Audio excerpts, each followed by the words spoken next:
Welcome to the Online Digital Marketing Podcast. We'll be discussing marketing strategies, trends, and tips that will help your business succeed in the digital age. Every episode, we'll be interviewing industry professionals and providing valuable insights on how to leverage digital tools for maximum engagement and ROI. Don't forget to subscribe so you can stay up to date on the latest trends in online marketing.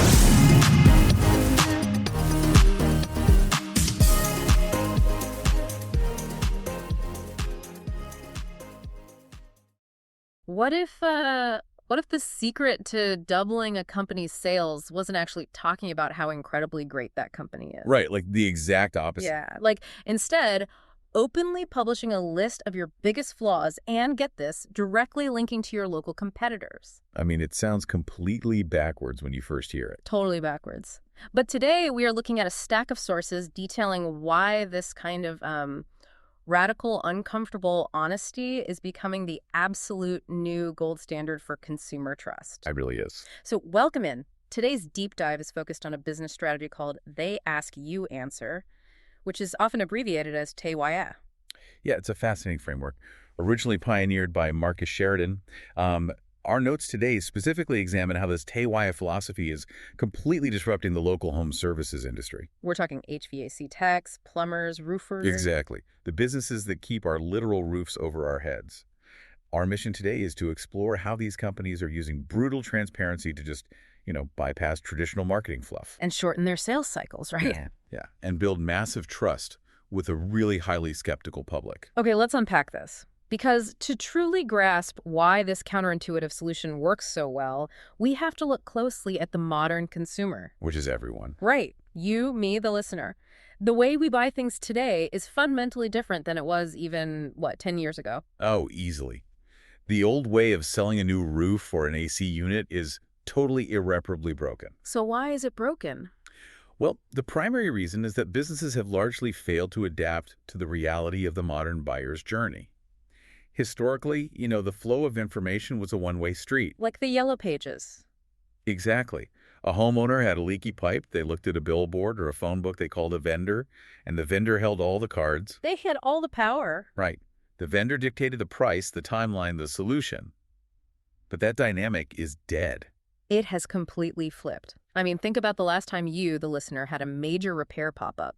A mysterious puddle spreading out from under your water heater. You panic for a second. Yeah, you panic. But you don't just blindly pick up the phone anymore. You instantly morph into this, amateur detective. Oh, for sure. You're on Google at 2 a.m. searching water heater leaking from bottom.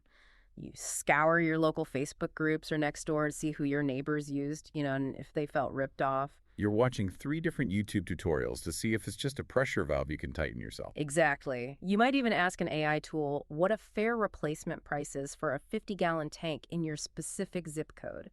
You are doing a massive amount of investigative homework before a business even knows you exist. If we connect this to the bigger picture. Yeah, go ahead. Well, the implication of all that independent research is that the buyer's tolerance for traditional marketing speak has dropped to absolute zero. It really has.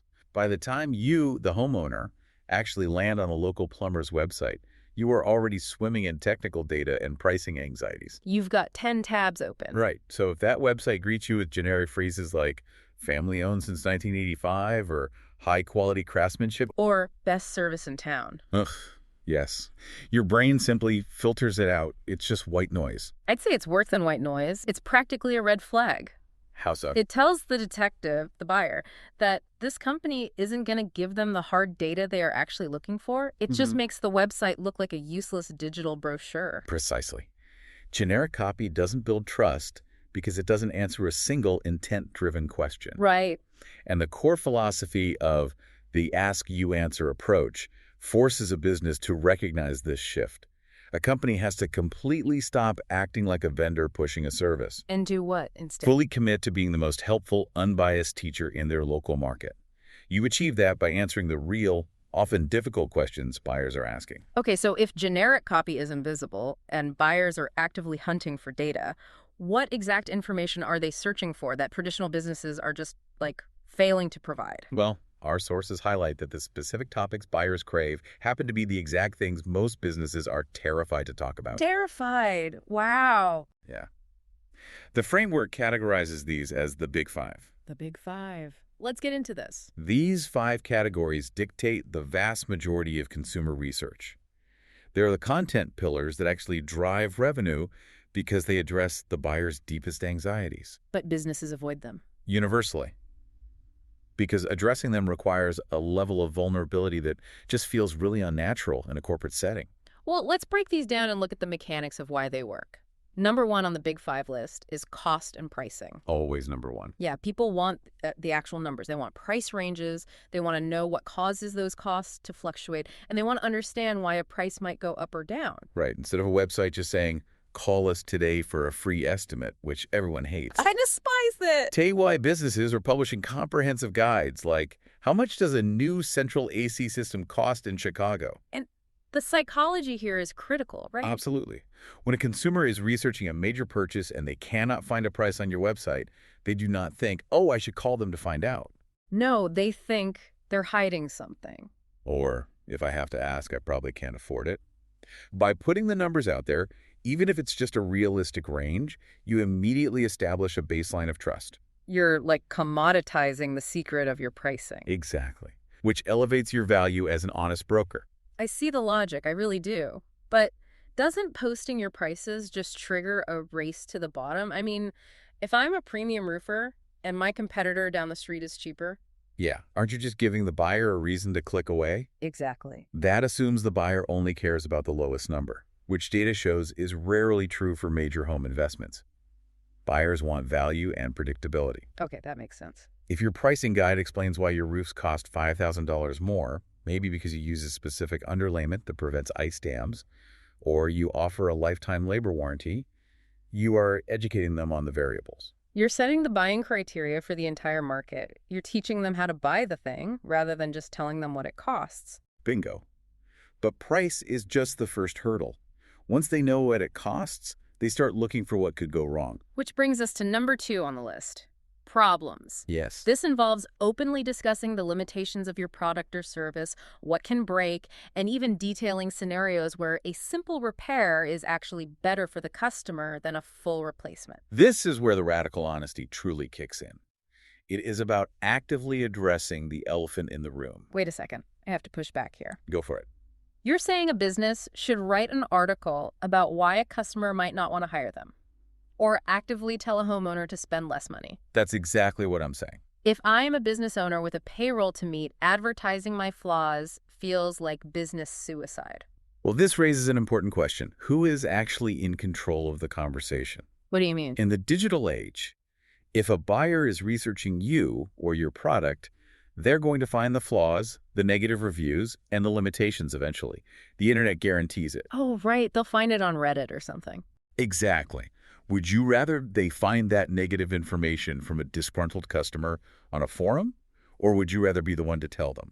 You want to own the narrative. You have to own the narrative. When you acknowledge your own bad fits and limitations, you disarm the buyer's natural defense mechanisms. The brain stops categorizing you as a biased salesperson. And starts viewing you as an objective consultant.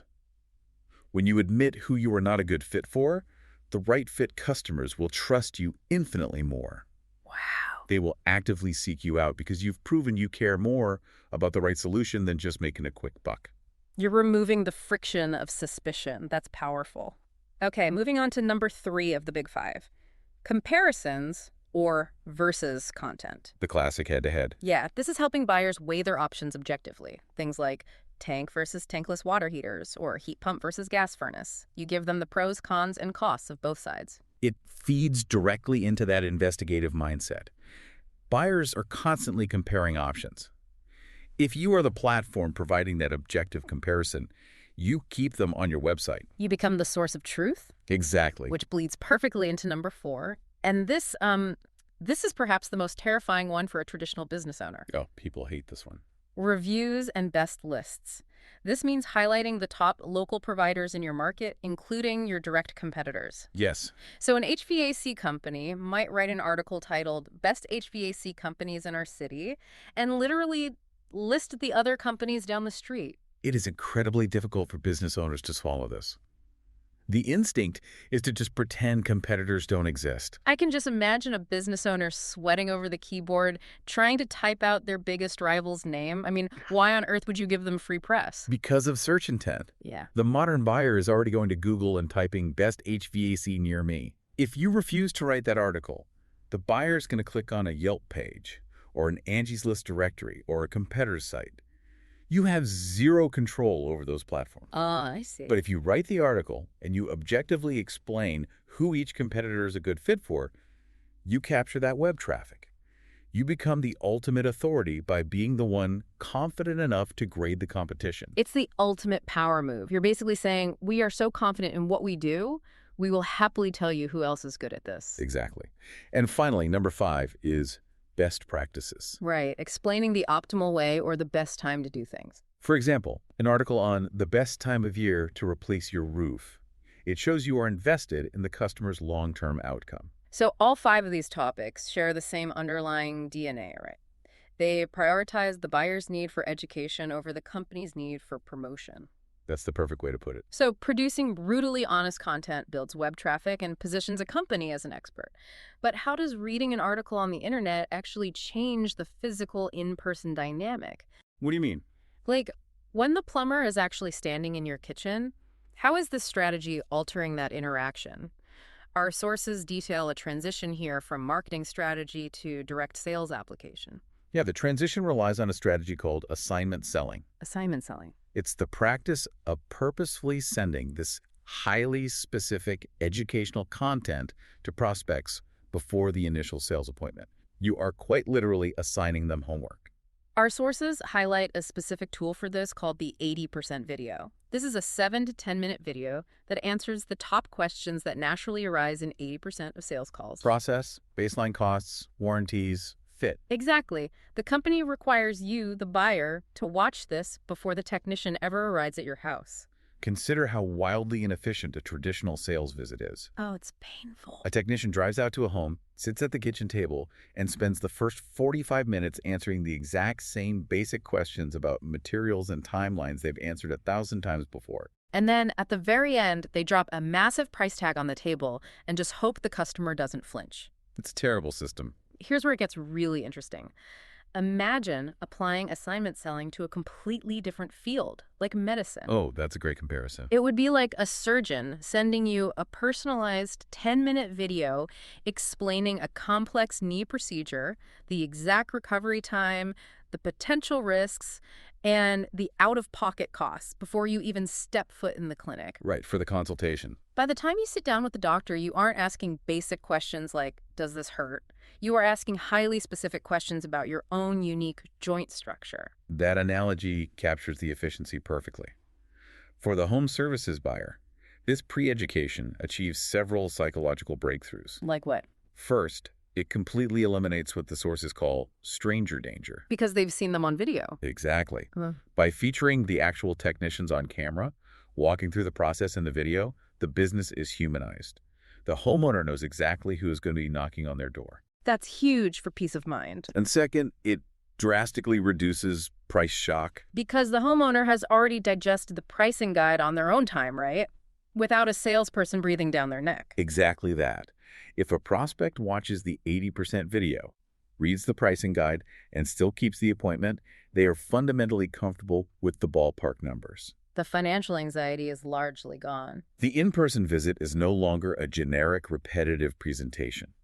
It focuses entirely on the unique, specific needs of that homeowner's property. It completely transforms the salesperson from an adversary trying to extract money into a trusted consultant trying to solve a puzzle alongside the homeowner. It's a total paradigm shift. It sounds utopian.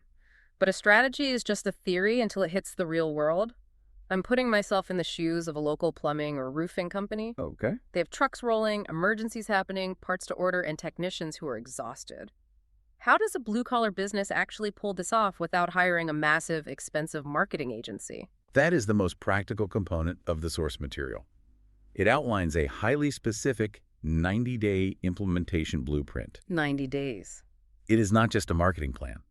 It is a roadmap for completely overhauling the culture of a company. Days 1 through 30 are dedicated entirely to building the foundation. And the very first task is not to buy expensive camera gear. No, not at all. It is to build a question backlog. Gathering 50 to 100 real customer questions directly from the front lines. Yes. Not the questions the CEO thinks people are asking. Right. The raw, unpolished questions, the receptionists, the sales reps, and the field techs are actually fielding every single day. From that raw list, the company identifies 5 to 10 money questions. These are the questions tied directly to the biggest buying friction points: price, risk, and fit. So in that first 30 days, the goal is simply to publish the first local pricing guide, an Are We a Fit article, and one objective comparison piece. Keep it simple. Then moving into days 31 through 60, the blueprint shifts to integration. This is where the company brings the content directly into the sales process. They record that 80% video. And the sources stress it doesn't need Hollywood production value. It can be shot on a smartphone as long as it is authentic. They build a landing page, and they begin using assignment selling for at least half of their new estimates. Then, in days 61 through 90, the focus turns to measurement and scaling. Okay, so tracking the data. The company tracks organic web traffic, but the primary metric is the close rate. Are these educated appointments converting faster? And the sources suggest scaling the content creation by having the field technicians themselves shoot raw 60 to 90-second videos directly from the job site. Yes. Hold on, you're talking about guys who spend their days in 120-degree attics wrestling with ductwork or dealing with raw sewage. Yeah, the real gritty work. Now they're supposed to be content creators for the company. How does a business owner mandate that without causing a full-scale mutiny among the staff? Well, what's fascinating here is how the framework addresses that exact friction. It requires a profound cultural shift through the creation of a revenue team. A revenue team. Historically, in almost every traditional business, sales and marketing exist in total isolation. Marketing sits in an office making glossy brochures, sales talks to the actual humans, and they rarely share data. And the technicians turning the wrenches out in the field are in a totally separate universe from both of them. Exactly. The revenue team shatters those silos. It mandates a weekly or bi-weekly meeting where sales, field techs, and marketing all sit in the same room. That sounds like a recipe for arguments. It can be at first, but the field techs aren't just told to make videos. They are brought in to share the exact frustrating objections homeowners gave them that week. Oh, I see. Marketing then prioritizes answering those specific objections in the next batch of content. It validates the technicians' daily struggles and aligns the entire company around the single goal of being the ultimate teacher. So when the techs see that the videos they shoot actually make their future jobs easier by educating the customer in advance, the resistance just melts away. Precisely. They buy in. So what does this all mean? If we zoom out from the HVC trucks and the roofing shingles, we're looking at a total inversion of how commerce is traditionally conducted. A total inversion. By embracing radical honesty, by willingly walking into the uncomfortable questions instead of running from them, and by turning a whole company of lench turners and, quote, writers into a unified team of teachers. Businesses can attract better fit leads. Yeah. Eliminate the time wasters and drastically shorten their sales cycles. They win simply by being the most transparent voice in a very noisy, skeptical room. The transparency is the product. It is a brilliant, proven business strategy. But, as I was reviewing these sources and the psychology behind the Big Five, I couldn't help but notice something. What's that? How these principles could apply far beyond selling home services. Where are you going with this? Think about the core mechanism. Radical honesty, owning your flaws up front, and addressing the uncomfortable variables before they are even brought up. How might that completely alter your personal life? What if you applied the Big Five to your next major job interview? Oh, wow. Imagine sitting down across from a hiring manager and being the first one to bring up your own professional limitations. Or clearly articulating the exact type of corporate culture you are not a good fit for. That takes guts. What about salary negotiation? What if you laid out your exact pricing parameters, the variables that change them, and your market comparisons completely transparently on day one? Right. Wait, what about applying it to a first date? A first date. Yeah, imagine sitting down for coffee and leading with your own personal Big Five. Here are my pros, my cons, the specific scenarios where I am a terrible fit, and a brutally honest review of my past relationship communication styles. I mean, it sounds absurd in a social context, but it proves the power of the concept. It really does. What would happen if you were always the first person to bring up the uncomfortable truths before the other side even had to ask? In business, it creates unshakable consumer trust. And in life, it might just be the ultimate filter for finding exactly what and who is actually right for you. Absolutely. That is something to sit with. It brings us right back to that homeowner staring at the leaking water heater.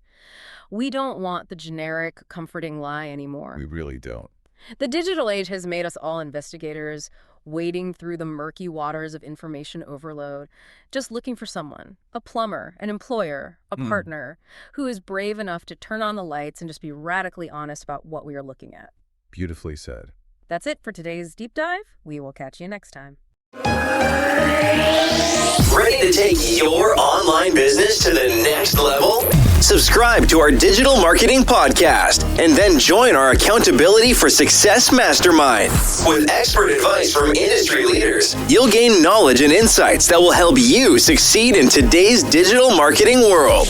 From social media strategies to search engine optimization, we have all the tools you need. Learn from successful entrepreneurs and take control of your online success.